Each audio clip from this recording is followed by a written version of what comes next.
Salve, salve galera! Sejam bem-vindos para mais um Tributologia. E esse é o programa de número 184, que vai ao ar no domingo, dia 13 de agosto de 2023, domingo de Dia dos Pais. Eu tô passando aqui para desejar para vocês um excelente Dia dos Pais, para você que é papai, para o seu papai.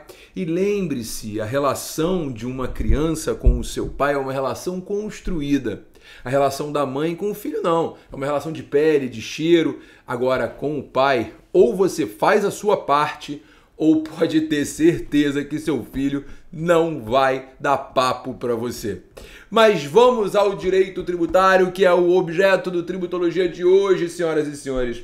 Hoje nós vamos tratar de um assunto muito interessante e bastante confuso no direito tributário, que foi o julgamento pelo STJ do RESP 200.2501 do Rio de Janeiro, agravo interno, no RESP 200.2501, né? Foram partes nesse processo a Ambev e a Fazenda Nacional. Nesse caso, o STJ manteve a incidência de imposto de renda e CSLL sobre os juros de mora e inadimplemento de contrato, ou seja, o STJ manteve imposto de renda e CSLL incidindo naquele caso em que um contrato foi inadimplido e incidem juros de mora para recompor aquele inadimplemento. O STJ entendeu, mantendo a decisão anterior, né, que esses valores eles efetivamente devem estar sujeitos à incidência do imposto de renda.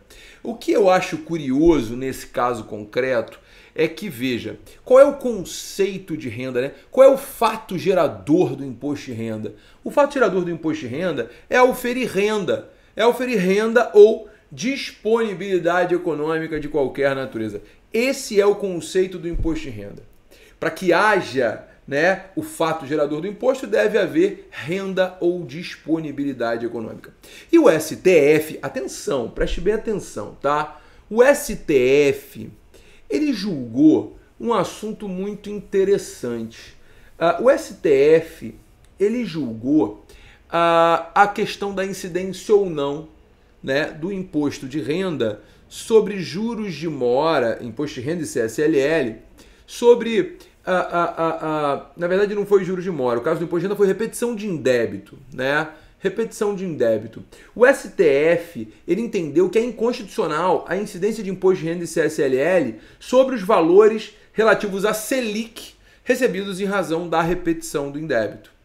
A recorrente, no caso do STJ, a Ambev, ela tentou enquadrar essa decisão do STF, sabe?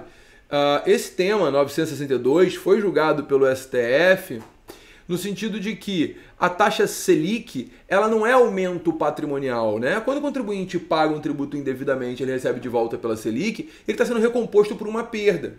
Não se trata, aquele caso ali, de um aumento patrimonial. Nesse caso, os juros eles não devem estar sob a incidência do imposto de renda da CSLL, porque eles representam uma recomposição de perda. Então, por ser uma recomposição de perda, não gera riqueza nova, não gera capacidade de compra. Afinal de contas, se você parar para pensar, se o contribuinte pagou o tributo indevidamente, esse dinheiro não está disponível para ele. Quando ele recebe esse valor de volta corrigido pela Selic, a Selic ela serve para recompor a incapacidade que o contribuinte teve de usar esse dinheiro, de investir esse dinheiro, de gastar esse dinheiro. Então, a Selic ela recompõe a perda que o indivíduo teve, né? Por isso que não é fato gerador do imposto de renda e da CSLL, que é a contribuição social sobre lucro líquido. Mas o STJ... por sua vez, entende que os juros de mora eles representam acréscimo patrimonial no caso de inadimplemento de contrato. Eu particularmente, assim, eu não consigo vislumbrar que os juros de mora têm essa natureza remuneratória, sabe? Porque, veja, tecnicamente, se tem um contrato inadimplido, eu já tive um prejuízo. Eu tenho um fluxo de caixa e esse fluxo de caixa já foi prejudicado. Eu vou ter que, de alguma forma, mexer no meu fluxo de caixa, vou ter que, de alguma forma, pegar dinheiro de algum lugar para pagar minhas contas. Sendo que eu contava com aqueles valores para poder efetuar o pagamento das minhas contas. Então, tecnicamente, quando eu recebo juros de mora, eu não estou remunerando o meu capital. Eu tô recebendo uma compensação pela perda. Perda essa que foi gerada porque o meu cliente não me pagou no prazo. Então o juros de mora não pode ter natureza indenizatória lá no STF para repetição de débito e não ter aqui. Data máxima vênia, a decisão do STJ, particularmente eu entendo que ela está bastante equivocada. Porque eu vou repetir. Se eu, Gabriel, vamos pegar o meu escritório, Gabriel que tem de advogados, não recebe de um cliente, recebe em atraso, o cliente paga juros de mora. Eu sou uma financeira? Não. Eu empresto dinheiro a juros? Não. Então eu não estou me remunerando daquele valor, caramba. Aquilo foi um inadimplemento, o cliente deveria ter pago um tributo que não pagou. Desculpa, deveria ter pago por um contrato que não pagou. Se ele deveria ter pago e ele não pagou, obviamente eu já sofri um prejuízo. Os juros são para compensar o meu prejuízo, porque eu vou ter que me virar para pagar funcionário, para pagar conta de luz, para pagar internet. Então, você percebe que há efetivamente uma natureza recompensatória muito maior do que a natureza remuneratória, porque a empresa não é banco. Beleza? Mas assim, o STJ, ele foi no sentido, né, de que a primeira sessão, em abril de 2023, ao julgar o RESP 1.138.695 de Santa Catarina, 1.138.695 de Santa Catarina, o STJ entendeu que mesmo após o tema 962 no STF, as teses referentes ao tema 878 do STJ continuam se aplicando. No sentido de que os juros de mora possuem natureza de lucro cessante, incidindo o imposto de renda. Né? Então, o que foi feito nessa decisão do STJ? Você disse, olha, o que o STF decidiu no T962 não se aplica aqui. Lá é a Selic. A Selic é paga porque o indivíduo pagou o tributo devidamente, o dinheiro está sendo devolvido para ele. Aqui são juros de mora. E os juros de mora são lucro cessante. Por quê? Porque o indivíduo ele poderia obter dinheiro com aquele valor e ele perde dinheiro com aquele valor. Olha, na boa, eu não consigo vislumbrar como lucro cessante. Eu não consigo vislumbrar como lucro cessante. Na minha singela opinião, nós estamos diante de um caso clássico de recomposição de perda. Isso é dano emergente. Eu não tenho dinheiro na minha mão, eu não posso fazer nada com ele. Eu não recebi, caramba. O contrato foi inadimplido. Portanto, eu não consigo vislumbrar a incidência de imposto de renda. Mas o STJ sim, e é o que tem para hoje, né? Então, o STJ, apesar do tema 962 do STF, continua aplicando o tema 878, de modo que juros de mora têm natureza de lucro cessante, portanto, caracteriza o fato gerador do imposto de renda. Tá? E só para encerrar aqui e, enfim, esclarecer os pontos, hoje nós temos a seguinte situação com relação à indenização. Tá?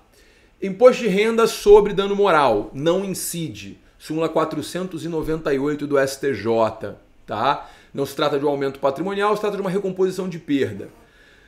Imposto de renda sobre dano emergente não incide. É a troca do valor, né, pelo prejuízo imediato. Então, não incide.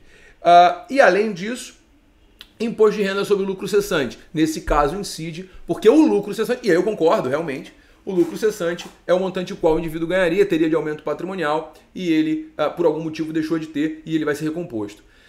Eu só não consigo vislumbrar que o lucro cessante efetivamente se enquadre no conceito de juros de mora. Tá? Então, para o leigo que está me ouvindo, que não é do direito, só para ficar mais claro ainda, qual a diferença de dano emergente e lucro cessante, né? Digamos que um taxista sofra um acidente, alguém bate no carro do taxista. O taxista vai ter que consertar o carro, esse é um dano emergente. Então, se ele recebe 10 mil, que é o valor do conserto do carro, está trocando dinheiro pelo patrimônio, ou seja, ele não tem aumento patrimonial algum. Já o lucro cessante é o que ele ganharia no período em que o carro ficou parado para conserto. O que ele ganharia no período em que o carro for parado para conserto chama-se lucro cessante. Então você percebe que esse que ele ganharia aumentaria o patrimônio. Não é o caso aqui, na minha opinião. Tá? A minha opinião não serve para nada. Tema 878 do STJ. Eu só queria propor essa reflexão para vossas excelências. Beleza, galera? Tranquilo?